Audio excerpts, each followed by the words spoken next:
What's up, everyone? Marc Lobliner, CEO, MTS Nutrition, and I still have the maturity of a 12-year-old. In fact, I think my 12-year-old daughter is more mature than me, but they say that girls mature faster than boys. So I'm about on par with the 12-year-old boy. I think my 10-year-old son might be a little less mature than me. Anyway, guys, this came from the Tiger Fitness group on Facebook, facebook.com, and then it's at the Tiger Fitness group.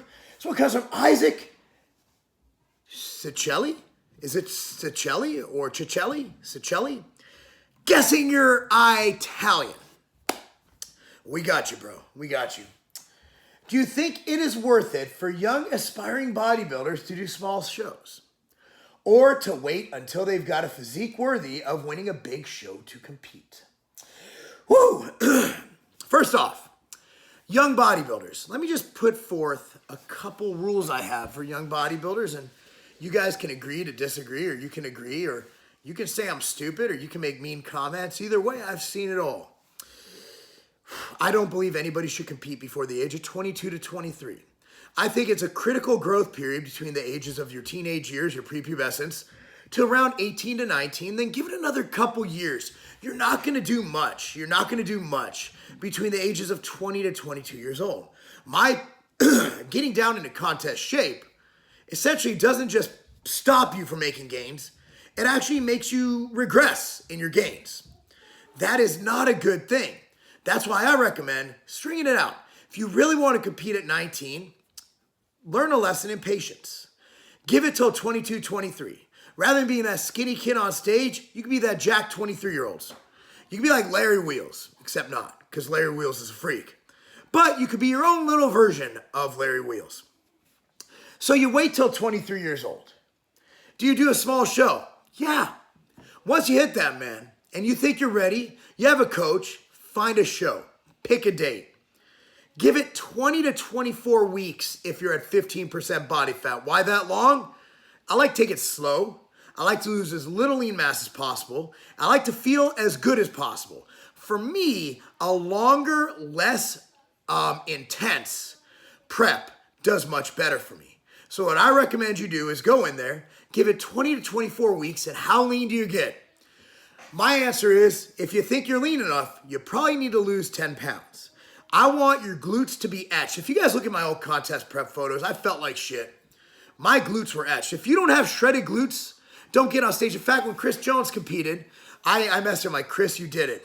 He said, you know what? You said if you don't have shredded glutes, don't bother competing. He said, I made sure I got shredded glutes because I didn't want you to say you shouldn't have competed. And he got shredded glutes. And for that, it's my man Chris Jones. So do that small show. And if you win, that's great. Then you go on and do a more national level show. Now, is it worth it to go to nationals? I just had this conversation the other day. I had this conversation this morning, actually. I was in boxing class. We were discussing when a boxer should go pro, and I said it's about the same. If you're a boxer and you're not winning every match as an amateur, don't go pro. If you're not completely annihilating everybody across the friggin' box circle, squared circle from you, if you're not annihilating everyone, you don't have any right to box as a pro. Same with bodybuilding. I love how they give national qualifiers to 2 people per weight class. That's bullshit.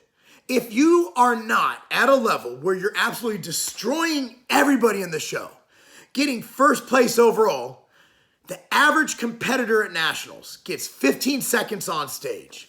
And it costs the average competitor, I forget, this was a while ago, about $3,000 in travel, hotel. That's not counting everything else. Food, drugs, supplements, that all costs money. Tanning's gonna cost you $150. So check it out, at least for us white people. Us white people need to tan the fuck up. So check it out. My advice to you is if the only way you should go to nationals is if you are absolutely destroying everybody on the friggin' amateur circuit.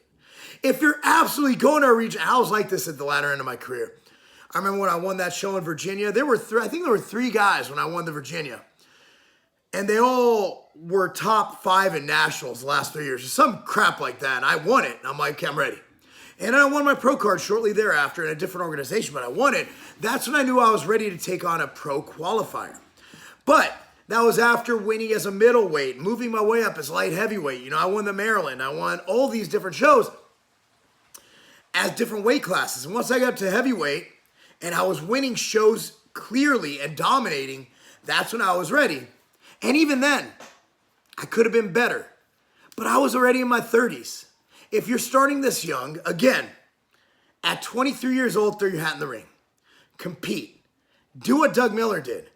After you compete, take 2 years off. Make some real gains. Compete every 2 years. Trust me, you will make better gains and you will have a better chance of going far. Do you want to do a lot of shows and do okay, or do less shows and be a champion? That's the question for you. But anyway, hopefully that answers your questions, or it over answers your question.